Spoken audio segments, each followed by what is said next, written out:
আসসালামু আলাইকুম এভরিওয়ান, আপনারা সবাই কেমন আছেন? আশা করি ভালো আছেন। আমিও আল্লাহর অশেষ রহমতে ভালো আছি। কাছে বা দূরে, দেশ এবং দেশের বাইরে যে যেখান থেকে আমার ভিডিওটা দেখছেন আপনাদেরকে অসংখ্য ধন্যবাদ। আর ভিডিওটা দেখা শুরুতে একটা লাইক দিয়ে ভিডিওটা কন্টিনিউ করবেন। আর যদি আমার ভিডিওর কোনো অংশ ভালো লেগে যায় তাহলে অবশ্যই আমার চ্যানেলটা সাবস্ক্রাইব করে আমার পাশে থাকবেন।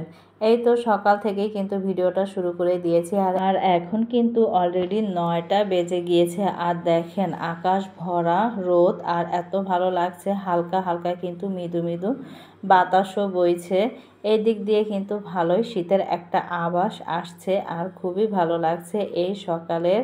আরও বিশেষ করে আরও সকালবেলা যে একটা হিমেল হাওয়া বয়ে যায় সেই হাওয়াটা কিন্তু আরও গায়ে লাগলে আরও বেশি ভালো লাগে। আর এখন কিন্তু তেমন একটা গরম অনুভব হয় না, এই দিক থেকে কিন্তু একটু ভালোই লাগে। আর এখানে দেখেন আমার গাছে রং বেরঙের ফুল ধরে আছে। আর গাছে ছোট হোক বড় হোক যেরকমই ফুল হোক না কেন দেখতে কিন্তু ভীষণ ভালো লাগে। আর এই তো কিছুদিন আগে এই টাইম ফুলগুলো কিন্তু লাগিয়েছিলাম, আতানের বাবার অফিসে গিয়েছিলাম, সেখান থেকে এনেছি। অনেকগুলো কিন্তু শাখা বের হচ্ছে ছোট ছোট, তা এখনও তো তেমনভাবে হয়নি। আর এই তো আর একটা জিনিস আছে আপনাদের সাথে শেয়ার করব, সেটার জন্যই আসছি। এই তো বললাম না সেদিন যে কাঠগোলাপ গাছের জন্য আমি দাঁড়িয়েছিলাম, কিন্তু আপনারা বাবা বলেছে পরে এনে দিবে, কিন্তু এই তো দেখেন ফাইনালি এনে দিয়েছে কাঠগোলাপ গাছের ডাল। এনেছে তো ভালো কথা। এই তো দেখেন মাথার অংশই কিন্তু গাছের পাতাগুলো, মাথার অংশে যেই পাতাগুলো থাকে সেগুলো কিন্তু সব ছেটে ছুটে নিয়ে আসছে। তা হবে কিনা তা আমি জানি না। 2টা ডাল এনেছে আর একটা মাথার অংশ এনেছে ডালের, তা জানি না হবে কিনা, আপনারা বলবেন। আমি এমনিতেই মাটিতে গেঁথে রেখে দিয়েছি, এটা কিভাবে করতে হয় তা তো আমি জানি না ভালো মতো। আপনারা কেউ জানলে অতএব আমাকে কমেন্টে জানাবেন। আর এখানে বিলাতি ধনিয়া পাতা লাগিয়েছি, তারপরে তো পুঁই শাক লাগিয়েছি। আর রোদ যেহেতু তেমন পায় না এই সাইডটা, এই কারণে কিন্তু গাছগুলো একটু ছোট ছোট আকারে হয়েছে। তারপর যতটুকু হোক হলে পরে দিয়ে উঠিয়ে দেখা যায় যে একটা তরকারি আইটেমের ভিতরে ছাড়লো ভালো লাগে। এরকম নিজের গাছের শাক সবজি বলে কথা, অল্প হোক কম হোক তাও ভালো। আর এখানে এই তো দেখেন নাস্তা নিয়ে বসে পড়েছি। শরীর তো তেমন একটা ভালোই না আর মুখে কোনো রুচিই নেই। আমি আজকে মনে হয় 10-12 দিন ধরে একই বক্তব্য দিচ্ছি, কারণ প্রতিনিয়তই কিন্তু শরীরটা আমার অসুস্থ হয়ে যাচ্ছে।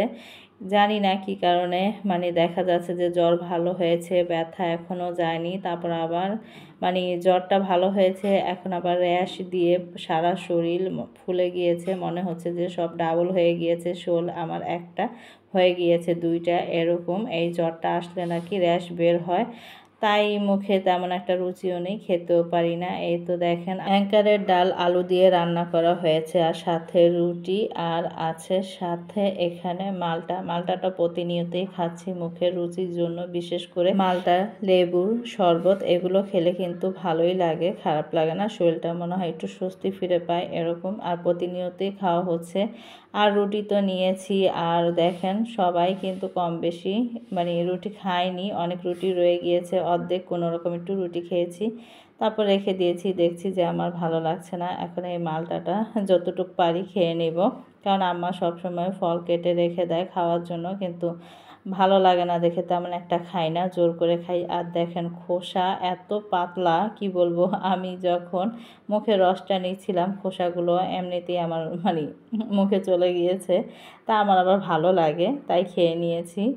আর এখানে দেখেন আসলাম মাংস রান্না করার জন্য। শরীর অসুস্থ থাক যাই থাকুক না কেন রান্না বান্না খাওয়া দাওয়া তো আছেই। আর বিশেষ করে আমার আম্মা যেহেতু আমার সাথে থাকে এই কারণে আমার অনেকটাই স্বস্তি, কারণ এমন জ্বরে বিছনা থেকে ওঠা যায় না, এরকম শরীর ব্যথা, সেই জায়গায় আম্মা পাশে থাকা অনেকটাই সাহায্য হওয়া। আর বেশিরভাগ কারণে আম্মার কারণেই কিন্তু অনেকটাই সুস্থ হয়ে উঠেছি। আমি তো কোনো কিছুই করতে পারিনি, সব কিছুই আম্মাই করে দিয়েছে। হয়তো দেখা গিয়েছে আমি খেতে পারিনি, আমাকে খাইয়েও দিয়েছে, এরকম একটা অবস্থা।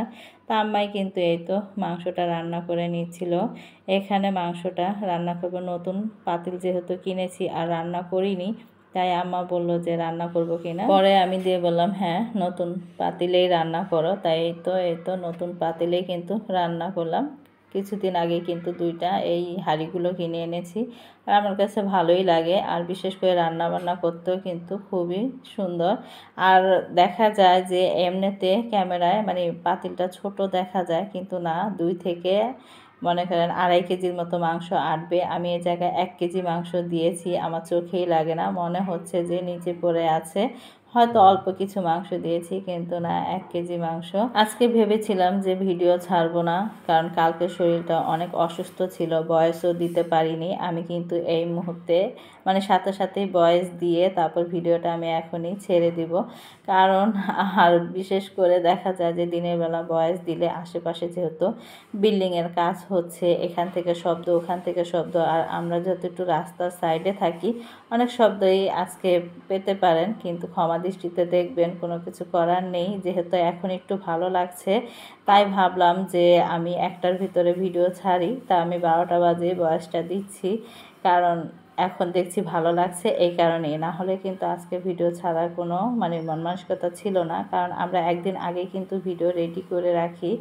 তাই ভাবলাম যে এখন ভালো লাগছে আগের চাইতে, তাই ছেড়েই দেই। আর এখানে তো মাংসটা রান্না করছিলাম, আর এই মাংস রান্নাটা কিন্তু আরও 2-3 দিনের আগের। আর 2-3 দিন তো বিয়ে খেলাম, বিয়ে খেয়েছি ঠিকই, কিন্তু তেমনভাবে কোনো কিছুই করতে পারিনি, কারণ শরীর ভালো না হলে মানে না থাকলে কোনো কিছুই কিন্তু ভালো লাগে না। হ্যাঁ, গিয়েছি, তাদের সাথে একটু কথাবার্তা বলেছি, একটু আগের চাইতে ভালো লেগেছে। তাই ভাবলাম যে অনেক ভিডিও করা আছে, তাই এখান থেকে ছেড়ে দিই, তাই আপনাদের সাথে শেয়ার করা। খুবই ছোট একটা ভিডিও, আপনারা সবাই দেখে নেবেন, কারণ অত বড় ভিডিও করিনি, প্রায় 7 থেকে 8 মিনিটের একটা ভিডিও, দেখে নেবেন। আর এখানে দেখেন মাংস তো আমার সুন্দরভাবে কষানো হয়ে গিয়েছে। এখন কিন্তু আমি আলু দিয়েও কষিয়ে নেব, কারণ কি একটু মাংস যদি একটু তরকারি কষানোটা হয় তাহলে কিন্তু দেখতেও ভালো লাগে, খেতেও ভালো লাগে। বললামই তো, মাংস কিন্তু এই জায়গায় 1 কেজি, তারপরও দেখেন হাঁড়ির নিচে পড়ে আছে, আলুও কিন্তু দিয়ে দিয়েছি। কোনো কিছু করার নেই, কারণ হাঁড়িটা একটু বড়, আর এমনিতে দেখা যায় ছোট, কিন্তু না, মাশাল্লাহ ভালো মাংস আটবে বোঝা গেল, কারণ কখনো রান্না করিনি, এই ফার্স্ট আজকেই রান্না করলাম, কারণ নতুন যেহেতু কিনেছি। আর এখন কিন্তু মাংসটা বেশি ঝোলও রাখবো না, বেশি ভুনাও করব না, মিডিয়াম সাইজে রেখে তারপর কিন্তু মাংসটা নামিয়ে ফেলবো। আর এই তো দেখেন মাংসটা কিন্তু আমার অলরেডি হয়ে গিয়েছে।